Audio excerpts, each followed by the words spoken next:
ప్రజలారా వినరండి ఈ సత్య సువార్త, సర్వజనులారా కనరండి ప్రభు సత్య సువార్త.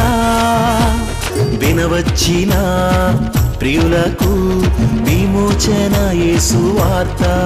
ప్రభు అయిన యేసుక్రీస్తు వారి యొక్క నామములో మిమ్మల్ని అందరినీ ప్రేమతో ఈ సత్య సువార్త అనే ఈ కార్యక్రమానికి ఆహ్వానాన్ని తెలియజేస్తూ ఉన్నా. దేవాతి దేవుడు మిమ్మల్ని, నన్ను, మనందరినీ బహుగా దీవించునుగాక. May the lord bless you children. ప్రభు మిమ్మల్ని బహుగా దీవించాలి, ఇదే నా కోరిక. అన్ని విషయాల్లో మీరు దీవించబడాలి. ఆధ్యాత్మికంగా మీరు దీవించబడాలి, అలాగని ఫైనాన్షియల్గా మీరు దీవించబడాలి, అనగా ఆర్థిక పరంగా మీరు దీవించబడాలి, కుటుంబ పరంగా మీరు దీవించబడాలి, మీ బిడ్డలు దీవించబడాలి, మీరందరూ దీవించబడాలరా. ఇంకా అంతకుమించి నాకేం కావాలి చెప్పండి? మీరు, మీ కుటుంబం, మీరు మీకు కలిగిన సమస్తం దీవించబడాలి. ఇన్ఫ్యాక్ట్ దేవుడు దీవించేశారమ్మా. మనం ఏదో దీవించబడాలి, మీరు దీవించబడు కాక అని మేము అంటాం కానండి. నిజాన్ని చెప్పాలంటే దేవుడు మనల్ని ఆల్రెడీ దీవించేశారు, మిమ్మల్ని దీవించేశారు. ఆయన మీ ప్రతి అవసరతలను ఆయన తీర్చారు. ఆయన మీకు కావలసినవన్నీ కూడా మీకు అనుగ్రహించున్నారు. ఎగ్జాంపుల్, నేను ఇశ్రాయేలీల యొక్క జీవితాన్ని కనుక నేను ఆలోచన చేస్తుంటే, ఇశ్రాయేలీల జీవితంలో ఏమైంది తెలుసండి? వాళ్ళు ఐగుప్తులో కొంతకాలం ఉండేసరికి బానిసలు అయిపోయారు. వాళ్ళు ఆ దేశం వాళ్ళని బానిసలుగా చేసేసుకుంది. ఇంకా అది తట్టుకోలేక వాళ్ళు దేవుడైన యెహోవాకు మొర్రపెట్టారు. వారి పితరుల దేవుడు అనగా అబ్రహాము, ఇస్సాకు, యాకోబుల యొక్క దేవునికి మొర్రపెట్టుకున్నారు. మూలుగులతో మొర్రపెట్టారు, నిట్టూర్పులతో మొర్రపెట్టినారు. వేదన, దుఃఖము కలుగుండి, అయ్యో దేవుడా, ఏంటి మాకు ఈ బ్రతుకు, ఏంటి బానిస బ్రతుకు, మేము బానిసలకి ఇక్కడికి రాలేదే, మేము దర్జాగా మేము ఇక్కడికి వచ్చి ఉన్నాం. కానీ ఇప్పుడు చూస్తే మేము ఒక బానిస లాంటి బ్రతుకు అయిపోయింది. దేవుడా ఏంటైనా అని చెప్పేసి అని దేవుడి దగ్గర మొరపెట్టుకున్నారు. ఈలోగా దేవుడు మోషేని లేవనెత్తి ఉన్నాడు. మోషే గారి ద్వారా ఇశ్రాయేల్ ప్రజలైనటువంటి వారిని విడిపించడానికి అన్నట్లుగా, విమోచించడానికి అన్నట్టుగా దేవుడు ప్రణాళిక వేసినాడు. అయితే చివరిలో దేవుడు అంటాడు, ఇదిగో ఇశ్రాయేల్ ప్రజలైనటువంటి వారితో ఇలా చెప్పు, వారు వెళ్ళి ఐగుప్తీయులైనటువంటి వారిని అడిగి తెచ్చుకోమను. వాళ్ళు వెళ్ళి అందరినీ ఏమని అడగాలంటే, అయ్యా మేము మా దేవుణ్ణి సేవించడానికి వెళుతున్నాము, మీ బట్టలు మాకు ఇవ్వరా, మంచి మంచి బట్టలు వేసుకొని మేము దేవుణ్ణి ఆరాధించాలనుకుంటున్నాం, దేవుణ్ణి సేవించుకుంటున్నాం అని చెప్పి అడగండి. అలా బట్టలు ఇచ్చేస్తారు. అలాగనే ఆ ఐగుప్తు దేశంలో మంచి మంచి వస్తువులు ఇలాంటివన్నీ కూడా కలిగినటువంటి వారై ఉంటూ ఉన్నారు. అక్కడికి వెళ్ళిన తర్వాత మీరు ఆ ఐగుప్తీయులైనటువంటి వారిని మీ యొక్క ఆభరణాలు అవి ఇవ్వండి అని అడగండి, వాళ్ళు ఇచ్చేస్తారన్నారు. నేను అనుకున్నాను కదా, మనం కూడా చాలాసార్లు ఫంక్షన్కి ఏదైనా వెళ్ళేటప్పుడు, ఏదైనా ఒక మ్యారేజ్కి వెళ్ళేటప్పుడు ఒక్కొక్కసారి చూస్తున్నాను కదా, కొంతమంది మంచి మంచి ఆభరణాలు వేసుకుంటారండి, ఒంటి నిండా బంగారపు ఆభరణాలు వేసుకుంటారండి. కొంతమంది ఎలా ఉంటారో తెలుసండి, అవి వాళ్ళే కాదు, అది వాళ్ళ సొంతమైనటువంటివి కాదు, ఎరువు తెచ్చుకుంటారు, ఇంకొకరి దగ్గర అడిగి తెచ్చుకుంటారు అనమాట. ఏమండి ఈరోజు మేము మ్యారేజ్కి వెళ్తున్నాము, అందాక మీ పలానా వస్తువు ఎవరా మెడలో పెట్టుకొని మళ్ళీ తిరిగి వచ్చిన తర్వాత ఇచ్చేస్తాం, మరి మెడ బోడిగా ఉంటుందండి, అందుకని ఆ వస్తువు ఎవరనంటే పాపం వాళ్ళు కూడా నమ్మేసిస్తారు. తీరా అడుగులు తర్వాత పోయిందని చెప్పాను. ఏం చేస్తాం, ఇంకాను ఇంకేం చేయలేము, బాధపడడం తప్పితే. కానీ అఫ్కోర్స్ పోగొట్టుకోవడానికి లేకపోతే దాన్ని పోయిందని చెప్పి వాళ్ళని దోచుకోవడానికి అనేటువంటి ఉద్దేశంతో అడగలేండి. మనం వాళ్ళు అడగటం ఏంటంటే కొంచెం నిండుదనం కనబడడానికి, కొంచెం మంచిగా కనబడడానికి, ఎక్కడ లేని అన్నీ లోపల నుంచి తీసుకొని అవన్నీ కూడా మనం ఒంటి మీద వేసుకొని ధరించుకొని మనం ఆ ఫంక్షన్కి వెళ్ళి ఫంక్షన్లో ఫ్యాషనబుల్గా కనబడడానికి అనేటువంటి రీతిగా మనం చూస్తూ ఉంటాం కదా. కానీ ఆనాడు దేవుడు ఏమన్నాడు తెలుసా అండి, ఇశ్రాయేలీయులు లేనటువంటి వారితో మాట్లాడుతున్నప్పుడు, ఇశ్రాయేలు ప్రజలారా మీరందరూ కూడా ఈ యొక్క ఐగుప్తీయుల దగ్గరికి వెళ్ళి ఐగుప్తీయుల దగ్గర మీరు అడగండి, నిలువు దోపిడీ చేసుకున్నట్టుగా చేసుకున్నారు. కానీ ఎందుకనంటే ఇంతకాలం మిమ్మల్ని వాళ్ళు బానిసలుగా వాడుకున్నారు కదా, మీతోటి వెట్టి చాకరీ చేయించారు కదా, మీతో నానా పనులు చేయించారు కదా. సో ఇప్పుడు మీరు ఏం చేస్తారంటే నన్ను సేవించడానికి అన్నట్టుగా అడగండి, నేను వాళ్ళ మనసు కరిగించేస్తా, వాళ్ళు మీకు ఇచ్చేస్తారు. బోళ్ళు అంత బంగారం తెచ్చేసుకున్నారంటే అలాగ నిలువు దోపిడీ చేసుకున్నారంటే గాను ఆ ఐగుప్తీయులైనటువంటి వారి దగ్గర వెండి, బంగారము, సన్ననార వస్త్రములు, ఇంకా నానా రకాలైనటువంటి వస్త్రాలు, ఆభరణాలు ఇవన్నీ కూడా అడిగి తీసుకున్నారు. అవన్నీ తీసుకున్న రాత్రి వాళ్ళ యొక్క పస్కా పండుగ అనేటువంటి రీతిగా ఒక బలి పశువును వధించి ఆ యొక్క మాంసాన్ని వాళ్ళు తింటూ ఆ యొక్క రక్తాన్ని వాళ్ళ గుమ్మాల మీద ప్రోక్షిస్తే వీళ్ళ ఇంటిలోనికి మరణం రాలేదు, కానీ మిగతా వాళ్ళందరిళ్ళకి మరణం వచ్చింది. అందుకని ఐగుప్తులు ఉన్నటువంటి వాళ్ళందరూ ఏడుస్తుంటే రాజుగారు వెంటనే మోషే అహరోనును పిలిచాడు. ఒరే నాయనా, మీరు వెళ్ళండి రా బాబు, వెళ్ళండి, మీరు వెళ్ళిపోండి, మీరు వెళ్ళి మీ దేవుడిని సేవించుకోండి, ఎలా వెళ్తారో వెళ్ళిపోండి, ఏం తీసుకెళ్తారో తీసుకోండి అని చెప్పేసరి ఈ మాట అనేసరికి అప్పటికే వీళ్ళందరూ కూడా వస్తువులు ఇవన్నీ బంగారం, వెండి, నగలు, ఇంకా నానా రకాలు ఇవన్నీ తీసుకున్నారేమో. రాత్రికి వీళ్ళు బయలుదేరి వెళ్ళారండి. అందుకని వెనకాల తరంగుండి వచ్చారు. ఒరే, వీళ్ళు మనం దోచుకొని వెళ్ళిపోయారా, ఇప్పుడు మన ఇంట్లో పిల్లలు చచ్చిపోవడమే కాదు, అసలు మనల్ని నిలువు దోపిడీ చేసేసారు అని మళ్ళీ రాజుగారికి తెలిసి మళ్ళీ సైన్యాన్ని తీసుకొని వీళ్ళు వెనకాల తరంకొట్టి వెళ్తారు. అఫ్కోర్స్ అది నిజానికి మనకు మేలుకే లేదండి. ఎందుకంటే ఆ సైన్యం కనుక వెనకాల వచ్చి ఉండకపోతే ఎర్ర సముద్రం దగ్గరికి వచ్చినప్పుడు ఆ ఎర్ర సముద్రం 2 పాయలయ్యున్న కొన్ని కిలోమీటర్ల మేర వెడల్పుగా ఉంటుంది కనుక ఎర్ర సముద్రం అనేటువంటిది ఆ సముద్రాన్ని దాటాలంటే ఎల్లుండేవారు కాదు ఇశ్రాయేలీలు. వామో ఎలా ఉంటుందో ఏంటనుకొని వెళ్ళకుండా ఉండేవారు. కానీ వెనకాల ఫరో సైన్యమైనటువంటిది వస్తున్నది చేత పరుగు అన్నట్టుగా బహుశా వెళ్ళిపోతున్నటువంటి ఒక విషయం. అలా దాటి వెళ్ళిన తర్వాత వీళ్ళు దేవుని పర్వతమైనటువంటి హోరేబు కొండ దగ్గరికి వస్తే అక్కడ జరిగిన విషయం ఏంటంటే, యాక్చువల్లీ ఇక్కడ మోషే గారు కొండ మీదకి రమ్మంటే దేవుడు కొండ మీదకి వెళ్ళాడు. 40 రోజుల పాటు ఆయన కొండ మీద అన్నట్టుగా ఉండిపోయాడు. ఈలోగా ఈ ప్రజలు తొందరపడి అహరోన్ గారి దగ్గరికి వచ్చి, అయ్యా అహరోన్ గారు, మమ్మల్ని తీసుకొచ్చిన మోషే ఏమైపోయాడో తెలీదు, కొండ మీదకేమో ఎవరిని ఎక్కొద్దన్నారు, ఇప్పుడు మేము ఎక్కుదామంటే ఆయన ఉన్నాడో లేదో చూద్దామంటే ఒకవేళ ఎక్కితే కనుక మమ్మల్ని చంపడతామని చెప్పేసి అని చెప్పాడు. కనుక మేమేమో కొండ మీదకి ఎక్కలేకుండా ఉన్నాం. ఆ కొండ మీదకి వెళ్ళినోడేమో ఇప్పటిదాకా ఇంకా దిగరాలే, 40 రోజులు అయిపోయింది, అలా బతుకున్నాడు ఏమాడో కూడా తెలీదు. ఇప్పుడు మమ్మల్ని తీసుకొచ్చిన దేవుడు ఎవరో, ఇప్పుడు మమ్మల్ని తీసుకొచ్చిన దేవత ఎవరో, ఇది వాళ్ళు అడిగినటువంటి మాట. మాకు కావాలి, మేము చూడాలి, మా కళ్ళతో మేము చూచి ఆ దేవతను మేము కొనియాడుకుంటూ మేము ముందుకు వెళ్ళాలి కనుక ఎవరో చెప్పాడని చెప్పేసి అని అహరోను గారిని ఒత్తిడి చేస్తే పాపం పెద్ద అయినా ఏం చేయాలో తోచక ఈయన అంటాడు కదా, ఒరే బాబు, ఆ ఐగుప్తు దేశం నుంచి మీరు దోచుకొని తెచ్చినటువంటి ఒక బంగారము, ఆ వెండి అవన్నీ కూడా తీసుకురండి అని పిలిచాడు. వాళ్ళందరూ తీసుకుని వస్తే దానితో ఒక దూడను చేసి ఈ దేవతేరా మిమ్మల్ని తీసుకొచ్చిందన్నాడు. యాక్చువల్లీ ఇక్కడ ఒక మాట చెప్పాలి మీతో కూడా. ఇజ్రాయెల్ దేశానికి, ఈజిప్ట్ దేశానికి ఇన్నిసార్లు వెళ్ళాను కదా. ఒకసారి ఈజిప్ట్ మ్యూజియంలో మాకు వచ్చినటువంటి ఒక గైడ్, ఒక అమ్మాయి రేహామ్ అని చెప్పేసి అని, ఆమె చెప్తూ మమ్మల్ని ఒక చోట తీసుకుని వెళ్ళేసరికల్లా ఒక దూడను చూపించింది. అక్కడ ఆ దూడ గెడ్డం కింద ఫరో రాజును పెట్టుంది. ఆ దూడ పొదుగు దగ్గర మళ్ళీ ఫరో రాజు ఉండినాడు. ఆ పొదుగు నుంచి వస్తున్నటువంటి ఒక పాలు తాగుతున్నట్టుగా ఉండినటువంటిది. ఆ యొక్క దూడకి లేక అక్కడ ఉన్నటువంటి ఒక పరిస్థితికి వివరిస్తూ ఆమె చెప్పినటువంటి ఒక మాట ఏంటంటే, ఈ ఐగుప్తు దేశంలో హటహోర్, ఐబిస్ అనేటువంటి ఒక 2 పేర్లతో, ఒకటి లోకల్ దేవత, ఒకటి యూనివర్సల్ దేవత అనేటువంటి రీతిగా, ప్లస్ వాటిని గురించి చెప్తున్నటువంటి ఒక మాట ఏమని తెలియచెప్తారంటే, ప్రేమ దేవత అనేటువంటి ఒక పేరు కలిగిన ఆ ప్రేమ దేవతగా పేరుగాంచినటువంటి ఒక దూడ. సో ఇప్పుడు అందుకని ఇవన్నీ కూడా ఎరిగినటువంటి ఒక ఇశ్రాయేలు ప్రజలైనటువంటి వారు ఈ ఐగుప్తులో వారికి తెలిసినటువంటి ఒక ప్రేమ దేవత, ఐగుప్తులో వారికి తెలిసినటువంటి లోకల్ దేవత, యూనివర్సల్ దేవత, ఫరో రాజును కాపాడుతూ తన గెడ్డం కింద నుంచుకొని కాపాడుతున్న దేవత, ఫరో రాజుకి పోషణిస్తూ పాలిస్తూ పోషిస్తున్నటువంటి ఒక దేవత. ఎప్పుడైతే ఇలాంటి దూడని ఆ బంగారముతో చేశారో అబ్బా, వీళ్ళకి చాలా కంఫర్టబుల్గా అనిపించిందండి.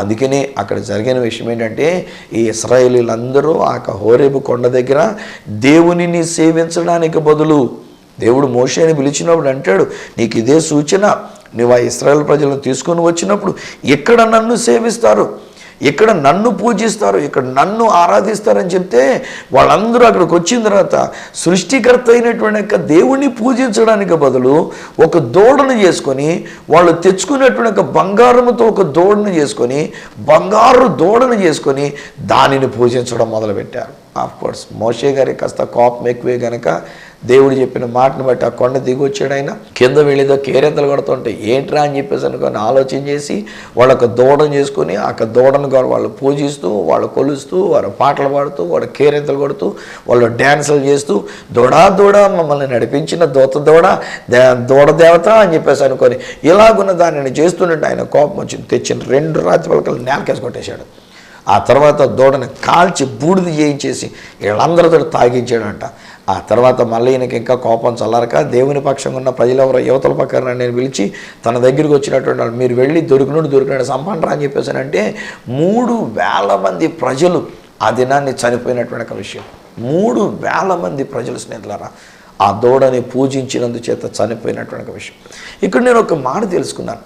ఆ తర్వాత నిర్గమకాండం 25వ అధ్యాయం 8వ వచనంలో దేవుడు ఈ ఇశ్రాయేలు ప్రజలైనటువంటి వారికి విషయంలో మోషే గారికి చెప్తున్న మాట ఏమిటంటే, నా కొరకు ఒక పరిశుద్ధ స్థలాన్ని నిర్మించాలి, నా కొరకు ఒక మందిరాన్ని నిర్మించాలి, లేక ఒక ప్రత్యక్ష గుడారాన్ని నిర్మించాలి.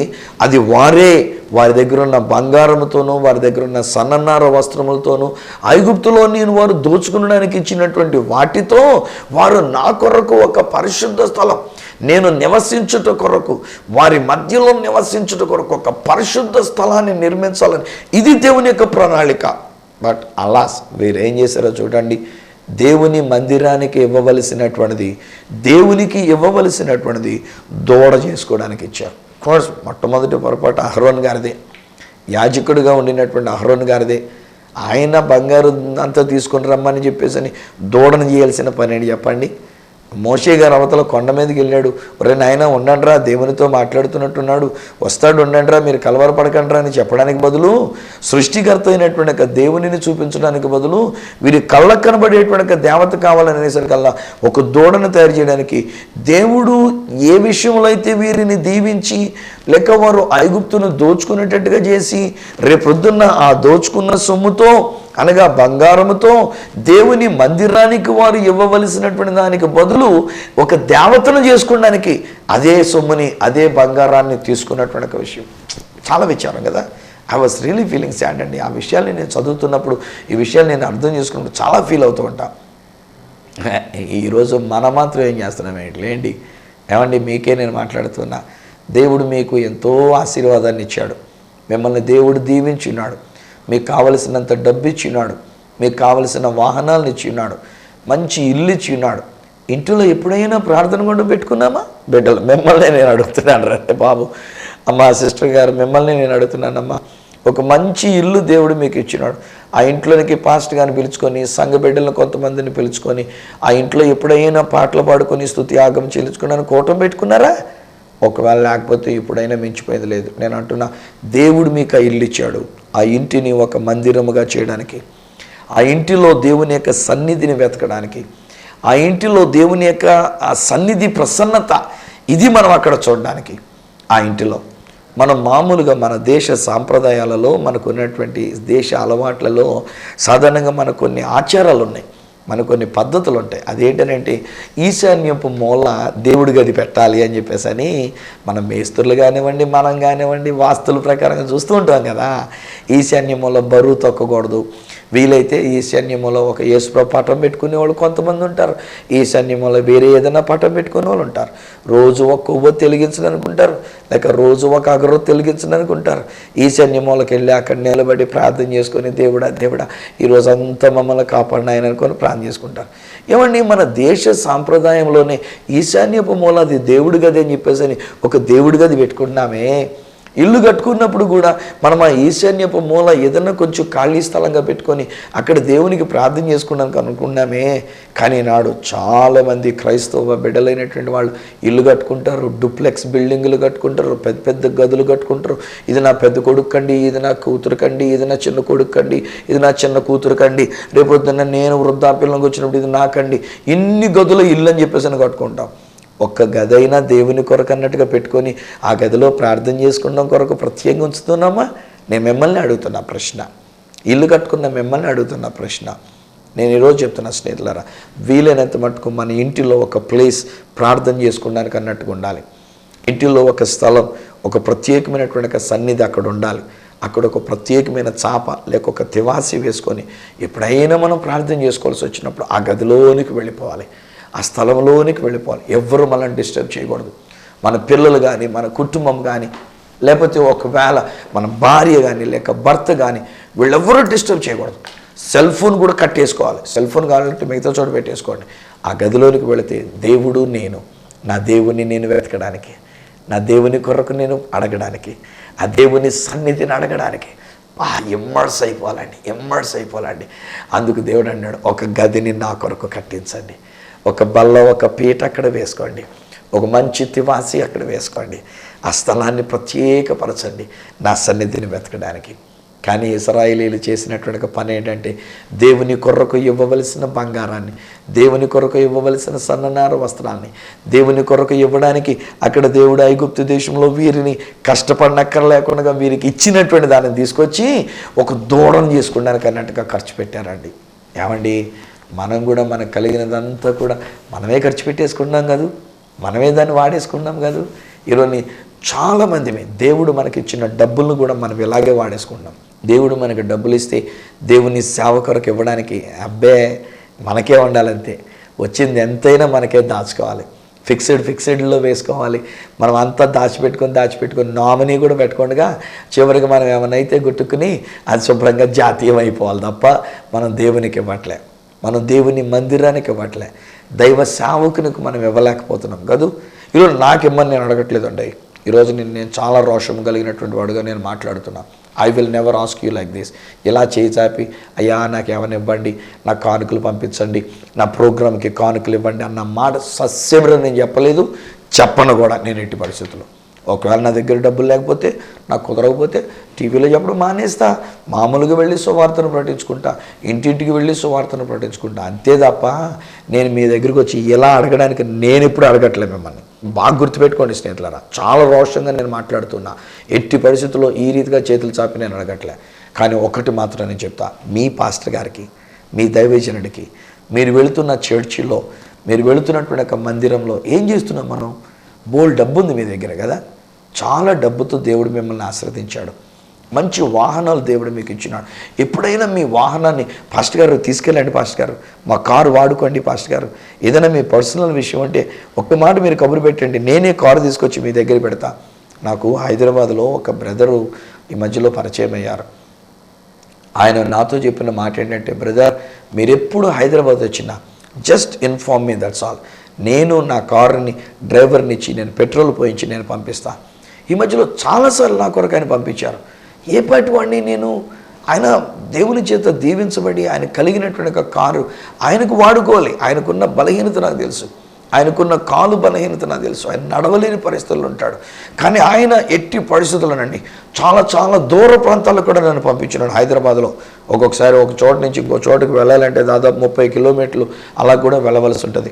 అయినా కానీ ఆయన ఏం చేశారంటే అంత దూరానికి వెళ్ళడానికి కూడా ఆ కారుని ఇచ్చి పంపించి, ఆ కారులో వెళ్ళి రమ్మనండి, మీరు ఏ కారులో తీసుకొని వెళ్ళండి పాస్టర్ గారు, డ్రైవర్ని ఇచ్చి. నేను అప్పుడు కన్నా బ్రదర్ డ్రైవర్కి ఇచ్చి డబ్బులని నేను ఇస్తున్నాడు, వద్దు పాస్టర్ గారు. మళ్ళీ డ్రైవర్కి ఫోన్ చేశారా, నైనా నువ్వు ఆ పాస్టర్ గారి దగ్గర ఏమాత్రం తీసుకోవద్దు. నేను మళ్ళీ త్యాగి చెప్తుంటే, నో పాస్టర్ గారు, దైవ సేవకునికి చేయటం ఇది దేవుడు మాకు ఇచ్చిన భాగ్యం. ఈరోజు మిమ్మల్ని అడుగుతున్నా, హే బ్రదర్, దేవుడు మీకు ఒక మంచి కారు ఇచ్చారు కదా, ఎప్పుడైనా దేవుని యొక్క సేవ కొరకు ఆ కారుని వాడారా? సంఘంలో ఉన్నటువంటి బిడ్డలను తీసుకొని వెళ్ళడానికి సింపుల్ చెప్తాం. ఒకవేళ కారు అంతటా వద్దులే, కానీ ఈరోజుని చాలామంది మనం మామూలుగా ఉన్నటువంటి ఒక ప్రదేశాల్లో మనకి దేవుడు ఆటో ఇచ్చాడు. దేవుడు నాకు అప్పగించిన చర్చిలో నేను చెప్తూ ఉన్నా, నాయన మీ ఆటోతో మీ వీధులు ఉన్నటువంటి వాడిని తీసుకొని రండి నాయన అని చెప్పేసి నేను చెప్తూ ఉంటా. మీ ఆటోని ఆదివారం నాడు బేరాలకు వేయకండి, ఆదివారం నాడు మీరు కిరాయికి తోలకండి. ఆ ఆదివారం నాడు మధ్యాహ్నం వరకు కూడా దేవుని యొక్క సన్నిధానానికి మీరు మీ కుటుంబం అంతా రండి ఆటోలో. అక్కడి నుంచి వస్తున్న వాళ్ళు ఎవరినైనా కూడా ఆటోలో ఎక్కించుకొని తీసుకుని రండి. మరలా తిరిగి ఇంటికి వెళ్ళేటప్పుడు 10 మందిని మీ ఆటోలో తీసుకుని వెళ్ళండి. ఇంటికి వెళ్ళి భోజనం చేసిన తర్వాత మధ్యాహ్నం నుంచి మళ్ళీ మీరు కిరాయి తెప్పండి. ఎటువంటి దీవెనలు దేవుడు మీకు ఇస్తాడో మీరే చూడవచ్చు. ఈరోజు నేను మీతోనే పంచుకుంటున్నా, దేవుడు మీకు ఇచ్చినటువంటిది దేవుని కొరకు, దేవుని యొక్క మందిరపు పని కొరకు, దేవుని యొక్క సేవ కొరకు మనం వాడుతూ ఉన్నామా? ఈరోజు దేవుడు కావలసినంత సొమ్మిచ్చినాడు. మన మధ్యలో నేను యూత్ రిట్రీట్ ఒకటి పెట్టినప్పుడు కూడా నేను బిడ్డలను కొంతమందితో నేను మాట్లాడి ఉన్నా. ఒకవేళ మీరు దేవుని చేత ఆశీర్వదించబడి ఉన్నారు, యవన బిడ్డలు, ఉద్యోగాలు లేనటువంటి యవన బిడ్డలు, కానీ ఒక యవన బిడ్డలు ఒక మంచి కార్యక్రమాన్ని తలపెడుతున్నారు. దాదాపు 500 మంది యవన బిడ్డలు వస్తారని ఎదురు చూస్తున్నాం. రిజిస్ట్రేషన్ ఫీజు అనేటువంటిది పెట్టకుండా వాళ్ళకు ఉచితంగానే వాళ్ళకి భోజనం కూడా పెట్టాలని, మంచి ప్రైజెస్ వాళ్ళకి ఇవ్వాలని ఆశపడుతున్నాం. కనుక మీరేమైనా చేయగలరని ఒకళ్ళిద్దరు మా యొక్క సంఘ బిడ్డలైనటువంటి వారు, సంఘంలో యవనస్తులైనటువంటి వాళ్ళు కూడా ఒకవేళ ఇతర దేశాలకి, కువైట్, గల్ఫ్ దేశాల్లో ఉండినటువంటి వారు 2-3 నేను చెప్పినప్పుడు వెంటనే వాళ్ళు ప్రేరేపించబడి, పాస్టర్ గారు విత్ ప్లెజర్ పాస్టర్ గారు, ఇదిగో ఎంత కానుక నేను ఇస్తున్నా, ఎంత అమౌంట్ నేను ఇస్తున్నానంటే ఆశ్చర్యపోయానండి. దానిలో మొట్టమొదటి వంతు నేనే వేసుకున్నా. ఇచ్చిన వాళ్ళందరికంటే 4 రెట్లు అధికంగా నేను వేసుకుని ఉన్నా. 4 రెట్లు అధికంగా నాకు ఇచ్చినటువంటి వాళ్ళకంటే 4 రెట్లు అధికమైన ఇచ్చి నేను ఆ యవన బిడ్డలు ప్రోత్సహించా. లోటు లేకుండా, అప్పు లేకుండా దేవుడు అక్కడ కార్యాన్ని జరిగించినాడు. ఈరోజు మిమ్మల్ని కూడా నేను అడుగుతున్నా, బ్రదరు, దేవుడు మిమ్మల్ని బహుగా దీవించారు. కావలసినంత డబ్బు మీకుంది. ఎంత ఖర్చు పెడుతున్నారు మీరు దేవుని సేవ కొరకు? దైవజనుడి కొరకు మీరు ఏం ఖర్చు పెడుతున్నారు? ఈరోజు నేను మిమ్మల్ని అడుగుతున్నా, మందిర పని కొరకు మీరు ఏం ఖర్చు పెడుతున్నారు? మీరు చక్కగా ఏసీలో ఇంట్లో ఉంటున్నారు, చక్కని ఫ్యాన్లు పెట్టుకొని ఉన్నారు, చక్కని సోఫాల్లో మీరు ఉన్నారు. మందిరంలో ఏముందో లేదో మీరు చూస్తూ ఉన్నారా? మందిరంలో ఒక మంచి సౌండ్ సిస్టమ్ ఉందా? మందిరంలో మంచి లైట్లు ఉన్నాయా? మందిరంలో ఒక మంచి వసతి అనేటువంటిది ఉందా? క్రింద కూర్చుంటే కనుక క్రింద కూర్చున్నటువంటి వాళ్ళకి ఒక మంచి కార్పెట్ ఏదైనా మనం ఇవ్వగలిగి ఉన్నామా? లేక ఒకవేళ మంచి చైర్స్ ఏదైనా కొన్ని మనం డొనేట్ చేయగలిగి ఉన్నామా? ఈరోజు దేవుడు మీతోనే మాట్లాడుతున్నాడు. నాకు తెలుసు ఈరోజు నేను దేవుడు అంటున్న మాట ఏంటంటే, తన మందిరం కొరకు ఇవ్వడానికి ఆయన మాట్లాడుతున్నటువంటి మాట. ఈ విషయంలో ఒక వచనం నేను మీ కొరకు చదవాలని ఆశపడుతూ ఉన్నా. దినవృత్తాంతములు మొదటి గ్రంథం 29వ అధ్యాయంలో నుంచి 3వ వచనములు ఉన్నటువంటి ఒక మాట నేను ఎలాగైనా చదువుతున్నా. దినవృత్తాంతములు మొదటి దినవృత్తాంతములు 29 3వ వచనం. మరియు నా దేవుని మందిరము మీద నాకు కలిగి ఉన్న మక్కువ చేత నేను ఆ ప్రతిష్ఠితమైన మందిరము నిమిత్తము సంపాదించి ఉంచిన వస్తువులు కాక నా స్వంతమైన బంగారమును వెండిని నా దేవుని మందిరము నిమిత్తము నేను ఇచ్చుచున్నాను. దావీదు భక్తుడు చెప్తున్న మాట ఇది. తన కుమారుడు సొలొమోను మందిరం కట్టించడానికి తాను సంపాదించింది కాక, పోగు చేయించింది కాక, వాళ్ళ దగ్గర వీళ్ళ దగ్గర ప్రోత్సహించి తీసుకొచ్చింది కాక, దావీదు భక్తుడు ఏమన్నాడు? నా సొంత బంగారం, నా సొంత వెండి నేను ఇస్తూ ఉన్నాను. ఈరోజు నేను మిమ్మల్ని బంగారం అడగట్లే, నేను ఈరోజు మిమ్మల్ని వెండిని అడగట్లే. బంగారం అడగలేదు, వెండిని అడగలేదు దేవుడు. ఈరోజు మీ మందిర పని కొరకు మీకు కలిగినటువంటి దానిలో నుంచి ఏమైనా చేయగలుగుతున్నామా? ఒకవేళ ఈరోజుని పరిశుద్ధాత్ముడు మిమ్మల్ని ప్రేరేపిస్తున్నట్లయితే మీరు వెతకండి, మీరు చూడండి. మందిరంలో ఏం లేదు, ఒక ఫ్యాన్ లేదు, ఒక ఇన్వర్టర్ లేదు, ఒక జనరేటర్ లేదు, ఒక చైర్స్ లేవు, ఒక మంచి తివాసి లేదు. పాస్టర్ గారు నిలబడినప్పుడు గంట సేపు ఆయన నిలబడి ఆయన ఉంటాడు కనుక, లేక ఇంకో కొంతమంది ఇంకా ఎక్కువసేపు. నా మటుకు నేనైతే దేవాలయంలోకి వెళ్ళింది మొదలు ఆరాధన ముగించేటంత వరకు 2-2.5 గంటల పాటు నిలబడే ఉంటాను నేను. మా బిడ్డలు అందుకే నేను నా కొరకు ఒక మంచి మెత్తగా ఉండే తివాసి లాంటిది అక్కడ వేసినారు. ఆ పులిపేట మీద నేను నిలవబడ్డానికి అయినటువంటి రీతిగా, అయ్యో అరికాలు నొప్పులు అవుతాయి కనుక దైవజనుడికి ఆ అరికాలు నొప్పి కాకుండా ఒక మంచి తివాసి ఏర్పాటు చేద్దాం, ఒక మంచి కుర్చీ ఏర్పాటు చేద్దాం. దైవజనుడికి చల్లగా ఉండేటువంటి రీతిగా అక్కడ ఆయన నిలబడినప్పుడు ఆయనకి చల్లగా ఉండేటువంటి ఒక విధానంగా మంచి కూలర్ ఒకటి ఏర్పాటు చేద్దాం. అలాగనే ఒకవేళ దేవుని యొక్క మందిర పనితో పాటు దైవజనుడి యొక్క అవసరతలు కూడా మనం తీరుద్దామని ఒక్కసారి మనం ఆలోచించుకుందామా? దేవుడు మిమ్మల్ని ఆశీర్వదించింది ఆయన మందిరము కొరకు ఇవ్వడానికే. దేవుడు మీకు ఇచ్చింది ఆయన సన్నిధిని మీ ఇంటిలోనికి తీసుకుని రావడానికి. దేవుడు మీకు ఆ వాహనం ఇచ్చింది దేవుని పని కొరకు వాడడానికి. ఒకవేళ వారమంతా మీరు వాడుకున్నా ఒక్క ఆదివారం నాడైనా దేవుని యొక్క పని కొరకు ఆ వాహనాన్ని వాడలేమా చెప్పండి? ఈరోజు నేను ఫ్రీగానండి మనమే ఆయిల్ కొట్టించుకుందామండి, మనమే అనేక మందిని మందిరానికి తీసుకొని రావడానికి అన్నట్టుగా మనం ఇష్టపడదామండి.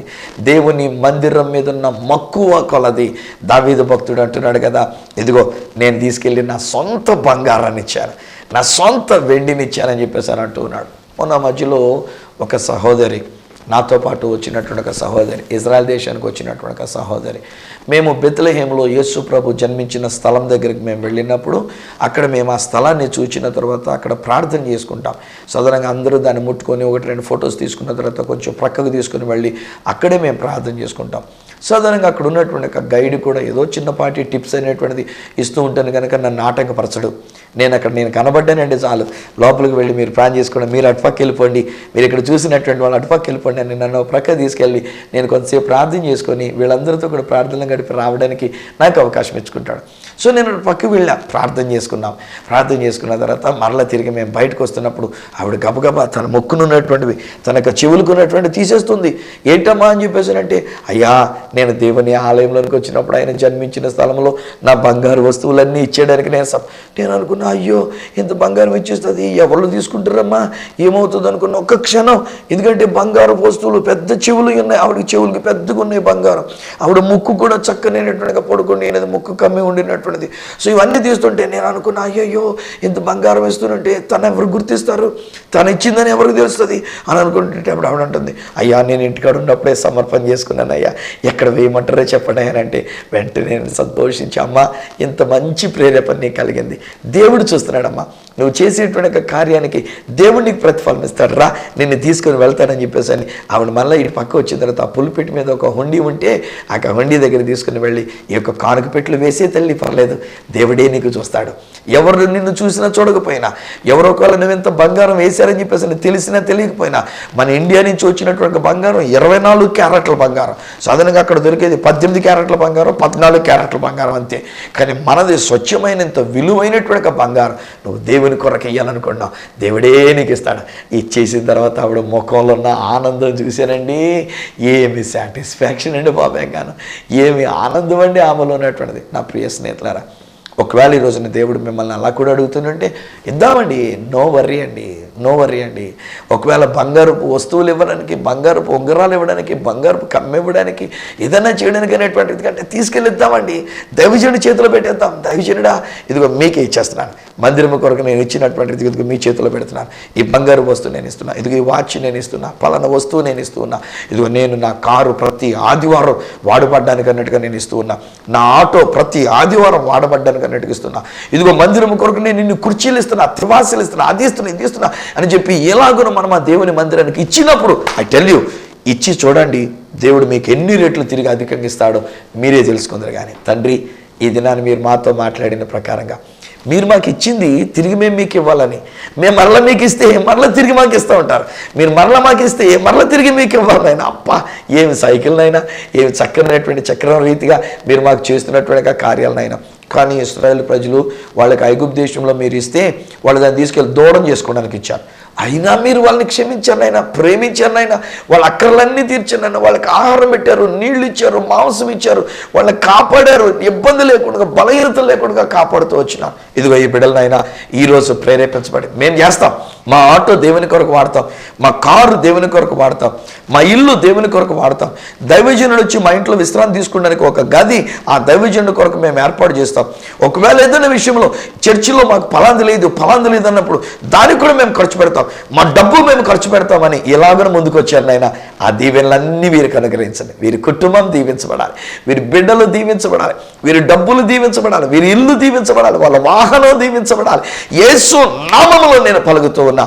ఎలాగున మీ మందిరము కొరకు మేము చేసినప్పుడు దావీదు భక్తుడు చేసినట్లుగా అవసరమైతే బంగారము వెండి కూడా ఇవ్వడానికి అనేటువంటిగా మేము ముందుకు వచ్చినప్పుడు మీరు మా ప్రతి అవసరత తీర్చే దేవుడు, ఆరోగ్యాన్ని ఇచ్చే దేవుడు, అక్కర్లు తీర్చే దేవుడు, మాకు సమృద్ధినిచ్చే దేవుడు, అద్భుతములను చేసే దేవుడు. అలాంటి అద్భుతాలు ఈ కుటుంబానికి కలుగును గాక. యేసు నామములో వీరిని, వీరి కుటుంబాన్ని దీవిస్తూ, వీరి బిడ్డలను దీవిస్తూ, రెట్టింపైన ఆశీర్వాదం, రెట్టింపైనటువంటి దీవెనలు వీరి మీద నేను ప్రకటిస్తూ యేసు నామమున ప్రార్థించి పొంది ఉన్నాము తండ్రి, ఆమేన్. తండ్రి, కుమార, పరిశుద్ధాత్మలను దేవదేవుని దీవెన ఆశీర్వాదం ఆయన బిడ్డలుగా మీకు, మీ కుటుంబానికి, ఆ మందిరము కొరకు మీరు పూనుకొనిన దాన్ని బట్టి దానికి రెట్టింపైన దీవెన మీకు కలుగును గాక. ఆమేన్, ఆమేన్. స్నేహితులారా, దేవుడు మీకు ఇస్తూనే ఉన్నాడేక, దేవుడు మీకు ఇస్తుంది ఎందుకంటే మరలా తిరిగి దేవునికి ఇవ్వడానికి. దాచిపెట్టుకోవద్దు, డెడ్ సీ లాగా వచ్చినట్టుగా లోపలే దాచిపెట్టుకోవద్దు, అది డెడ్ అయిపోద్ది, మృతం అయిపోద్ది. కానీ కలిగిన దాన్ని దేవుని కొరకు ఖర్చు పెట్టండి, మీకు కలిగినటువంటి దాన్ని దేవుని కొరకు వాడండి. ఆ దేవుడు మిమ్మల్ని ఏ రీతిగా దీవిస్తాడో మీరు చూద్దరు. కానీ మీరు దీవించబడిన తర్వాత మీరు ఇలా చేసి దేవుని యొక్క మందిరం మీద మీకున్న మక్కువ కొలది మీరు చేయవలసింది చేసి ఆ దేవుడు మిమ్మల్ని ఎలా దీవించారో ఆ దీవెనలు నాతో పంచుకుంటే నేను మీతో కలిసి దేవుని స్తుతిస్తా. ఎందుకంటే నేను కూడా ఇచ్చుటలో, దేవుని కొరకు నేను ఖర్చు పెట్టుటలో ఆ ఆనందం, ఆ తృప్తి నాకు తెలుసండి. సో మీరు కూడా ఒకవేళ నాతో పంచుకోవాలనుకున్నట్లయితే నా అడ్రస్ ఈ సత్య సువార్త, సామర్లకోట 533440, తూర్పుగోదావరి జిల్లా, ఆంధ్రప్రదేశ్. అడ్రస్ మరొకసారి చెప్తూ ఉన్నా, ఈ సత్య సువార్త, Samalkot 533440, east Godavari district, Andhra Pradesh. అప్పటికి ఒకవేళ నాతో మీరు పర్సనల్గా ఫోన్లో మాట్లాడాలని కోరుకున్నట్లయితే నా ఫోన్ నెంబర్స్ 9848110907 9440004099 88855276662.